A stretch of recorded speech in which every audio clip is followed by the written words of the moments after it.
Shifting our focus to top story of the hour, which is the meeting between Alex Soros and Yunus in Dhaka. A meeting has been held in Dhaka that should answer more questions than the one it raises.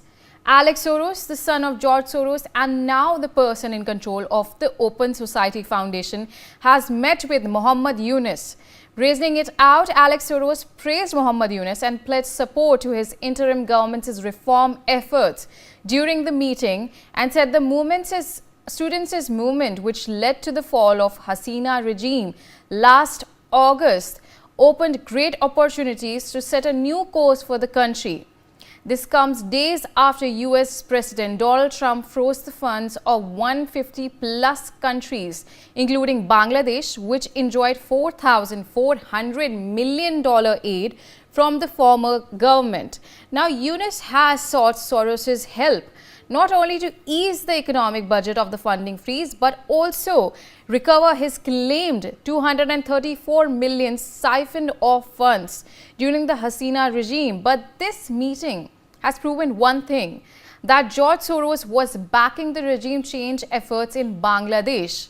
Now, since he has made it clear that he wanted Modi's downfall, the question arises, was there a regime change attempt in India too? But before we get into that, I'd like to share more details about this in terms of what exactly are the details when we're talking about George Soros and the meeting between Alex Soros and Yunus. So before we get into that, we'll be talking a lot more about in terms of their meeting and what impact it has on India. But before that, let's talk about the last few months, which explained the coincidence. One, Trudeau and Five Eyes launch all-out diplomatic war on India over a terrorist killing. So that's the coincidence one, which we're going to be explaining in the further coincidences. The final outcome is Canada finds no definitive link to India's role. So we are seeing this. This is the explanation so far about this meeting and when it comes to Soros's link. And coincidence two, Hindenburg and US SEC hit job against Gautam Adani. So we have seen that in the news, in the Adani hit job. So that's the coincidence number two. And in terms of the final outcome, Hindenburg shuts shop. We have seen that Hindenburg has closed down for multiple reasons. And now in terms of the coincidence number three, Hasina forced to give away the power and flee after 15 years. We have seen the fall of the Hasina regime last August that happened when the students protested. And again, we've talked about that earlier as well, the coincidence number one. We also have with us my colleague Aditya Vadhavan joining us on the telecast. Aditya, in terms of this meeting between Alex Soros and Mohammed Yunus, what exactly does this mean for India? Well, Ria, if you see, I mean, as far as India is concerned, there is in Bangladesh, there is an this interim government led by Mohammed Yunus has taken an anti-India stance. Like it needs to be monitored as to what all has discussed in the meeting between Alex Soros and the Mohammed Yunus.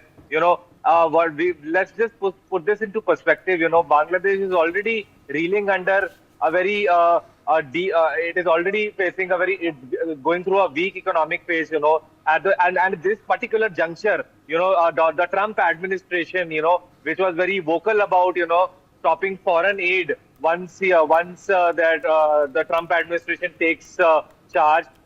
They have done in that. They have stopped the foreign funding. They have stopped the funding. The USAID funding. The USAID was funding the Bangladeshi government, and now it has for temporarily for 90 days. The USAID has stopped funding to Bangladesh, which is a worrying aspect for Bangladesh.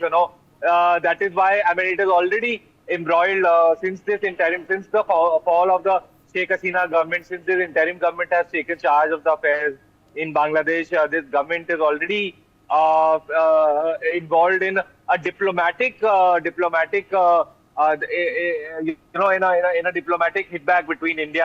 Recently what we saw, both the countries, Bangladesh and India, had summoned their respective high commissioners in the country, and so that is why Bangladesh is currently at the back foot, because it is already reeling under a great economic crisis, and that is why, since this foreign funding from the United States has been cut by the Trump administration, that is why the Mohammed Yunus is rattled as to how would the economy of Bangladesh go forward. So it is in this regard, it needs to be seen from here on as to how things progress in the times to come. Yes, Ria, back to you in the studios. We also have with us Professor Madhav Nalapat, Editorial Director, TSD, joining us on the telecast. Professor Madhav Nalapat, good morning to you. And when it comes in terms of the fact that this meeting happened, what is your take on the fact that, do you think that Soros was attempting a regime change in India, and what exactly is the impact of this meeting between Alex Soros and Mohammed Yunus on India? First of all, I believe that the government of India is stable, and I don't believe Soros or any other such force can destabilize the government of India. Having said that, it's very clear that Soros is a man, and his son is basically carrying on his legacy. He is opposed to elected leaders. He is opposed to the elected President of the United States, Donald Trump. He is opposed to the elected Prime Minister of India, Narendra Modi. And Soros has resorted to regime change outside the ballot. In the case of Ukraine, for example, Soros, Victoria Nuland, and several others toppled the elected regime. And finally, at the end of three rounds of voting, which was illegal according to the Ukrainian constitution. There ought to be only 2 rounds, but an illegal third round was put, in which, lo and behold, the candidate that Soros and Nuland wanted got elected.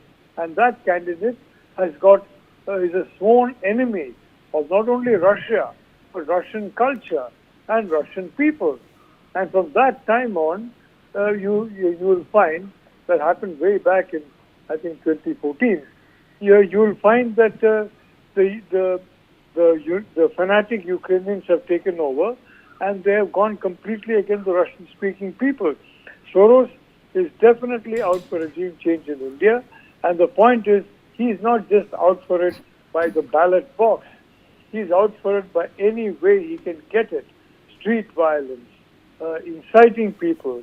We have seen, for example, efforts at creating mass protests and mass mayhem, including threats to do so in the capital. All kinds of groups have come up, and these are well-funded groups.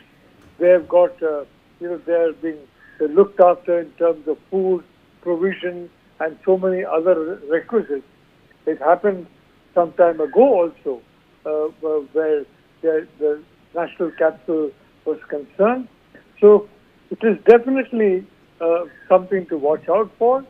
And Alex Soros meeting Bangladesh, the so-called leader of Bangladesh, the unelected leader of Bangladesh, self-proclaimed leader who is not a leader, but essentially is a mouthpiece for all kinds of extremists and other interests that are basically guiding him.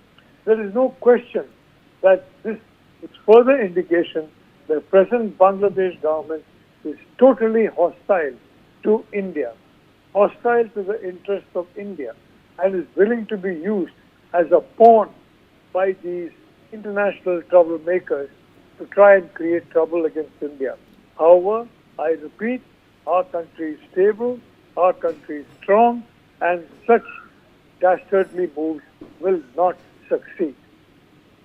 Professor Madhav Nalapat, I'd also like to ask, this meeting comes at a crucial time when Trump administration has stopped all foreign funding, and now we're also seeing there's a double blow for Bangladesh, as Switzerland has also cut foreign aids after Trump has halted funding. So what do you think this meeting entails in terms of these fundings, foreign fundings being stopped for Dhaka? Donald Trump has done well, and I'm very happy the Swiss have followed his example. More countries need to, because today, let us be honest, the streets, effective levers of power are controlled by individuals with an extremist ideology. They have made no secret of the ideology. Many of the people who are now active in high positions or in substantive positions of responsibility, they have gone on record several times expressing their hatred of liberal society, basically expressing their hatred of such matters as equal empowerment of women and many other issues, equal treatment to minority groups, and in fact they define as a minority anybody from any religion, including the great faith of Islam, that does not subscribe to their extremist teachings. For them, such people are in fact worse than people from other faiths. So they're treated very harshly. So much suffering is now going on in Bangladesh. The economy is in turmoil. Society is in turmoil. All kinds of atrocious activities are taking place there. And this is the country that Alex Soros finds that it is great to operate in. This is the kind of regime that Alex Soros believes should be supported. Now, whatever he discussed, I am not aware of any reports about that, but I can tell you that these reports of his going there indicate the obvious fact that the current Bangladesh government is hostile to the interests of India. That is something that cannot be camouflaged any longer. All right, Professor Madhav Nalapad. We also have with us Sanjeev Srivastava, International Affairs expert, joining us on the telecast. Sanjeev Srivastava, now we're talking about in terms of this meeting that happened between Alex Soros and Mohammed Yunus in Dhaka. What do you think, what is the impact of this meeting on India, as we've earlier seen that Soros's there was alleged attempt of regime changes in India, and now do you think that there's an attempt to change regime and there was a US hand involved in Bangladesh as well? Now, these are very, I would say, a dangerous trend which is emerging in our neighborhood in Bangladesh. And obviously, whatever has happened in Bangladesh in recent times was because of a very deep conspiracy which was hatched by deep state elements in the United States of America too. And Sheikh Hasina used to call a conspiracy hatched by a white man. And obviously, she was referring to the deep state of the United States of America under the Biden administration. And we know that George Soros and his Open Society Foundation has been involved in hatching such conspiracies all around the world, whether it is in Asia or West Asia, Latin America, Eastern Europe, etc., etc. This Open Society Foundation, under the garb of their various welfare projects, etc., they are very much part of the regime change, and they have been targeted India too. And George Soros has criticized India's democracy several times, whether it is in World Economic Forum or several other forums. He has been critical of India, and particularly they have been targeting Prime Minister Modi and his government at this here.